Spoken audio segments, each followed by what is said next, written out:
Director, Honorable Minister, Your Excellency, Minister Mtetwa, Consul General, the members of the press, members of the exiled community of South Africa, the friends, guests, the Nakasa family, would like to greet you all in the wonderful name of our Lord Jesus Christ. I have been introduced. I am a nephew of Nat.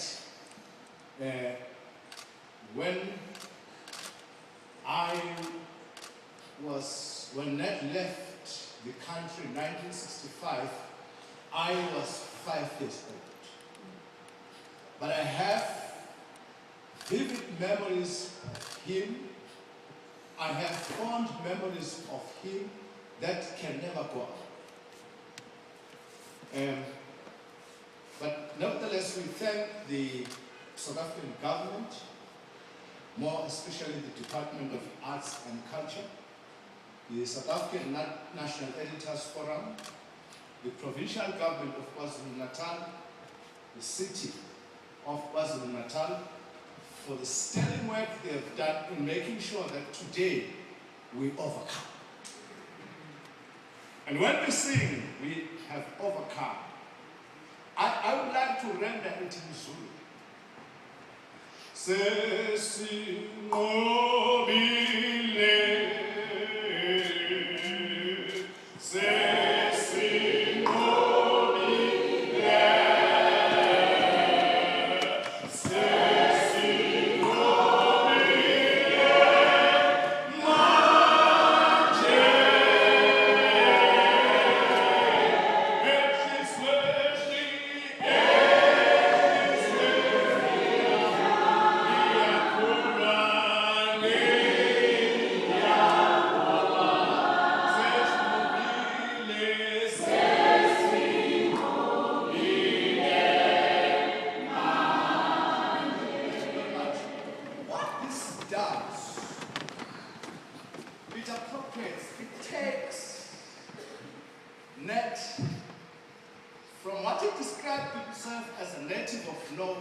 The one thing I like about Nat is that he's full of humor. You know, if you are looking for dejection, you are looking for sadness, you won't find it in Nat. You are looking for mourning, you won't find it in Nat. But if you look for the fullness of life, if you look for fulfillment, he says one time, quoted here in America, if I can't laugh, I can't write. Now, I remember the personal testimony to share. I never liked the English language. I enjoyed my Zulu. Because we were taught in terms of Bantu education that you were limited to the township, that the suburb was a no-go area. And unfortunately, I got a complimentary copy of the first edition of the world of Nat Nakasa, a collection of edited writings by my uncle, which was edited by Justice Aesop Patel, the late Justice Aesop Patel. And I was in high school, so, you know, we had a debating society, and I was a member of the debating team. and I had this that I didn't like the English language.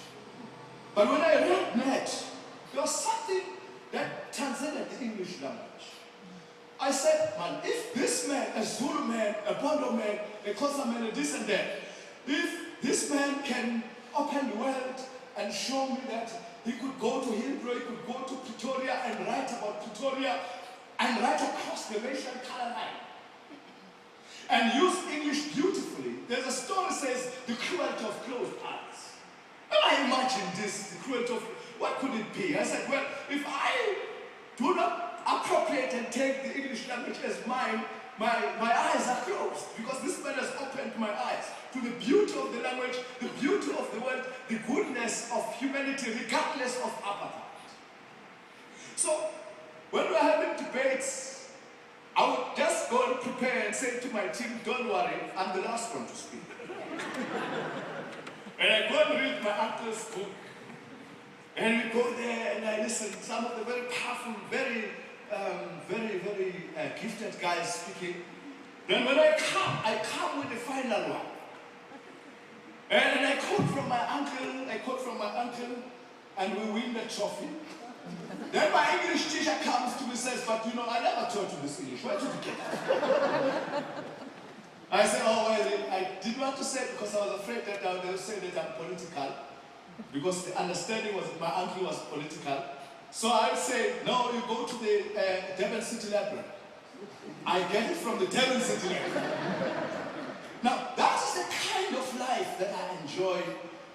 We were talking with Harold now, Professor Maduka, and I was saying, you know, Harold, this is not about mooning it. My spirit doesn't want to moon him. My spirit wants to celebrate him.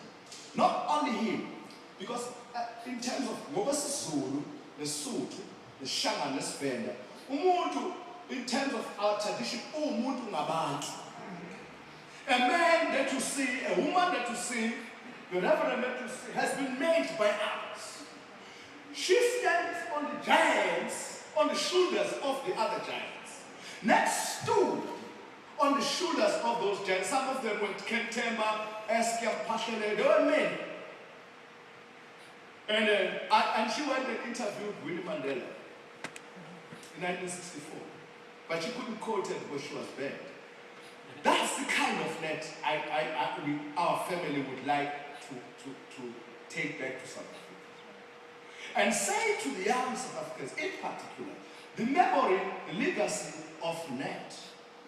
The meaning of Nat is up to you to dissect that. We don't want to prescribe to you how you must dissect that. But what we're saying is that there's something to learn in terms of transcending or going above limitations, social, economic, political, all kinds of things that inhibit talent. That the government of the country, the people of the country, the democracy that we have, has created the space for all of us to blossom like flowers and flourish. Thank you.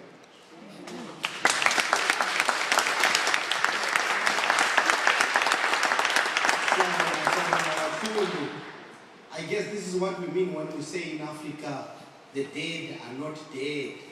And Tawatela has just shown that one man's words can change lives, and there is an example of that. But the family, of course, has spoken.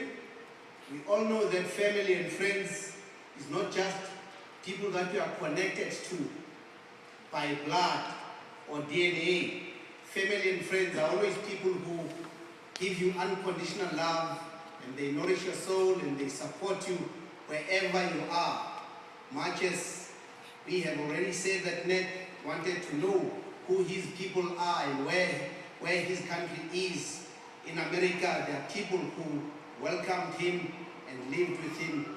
It is now my pleasure and privilege to invite a former student of Harvard University who knew Nat, Professor Harold McDougall will come forward to share with us his memories of Nat Nakasa.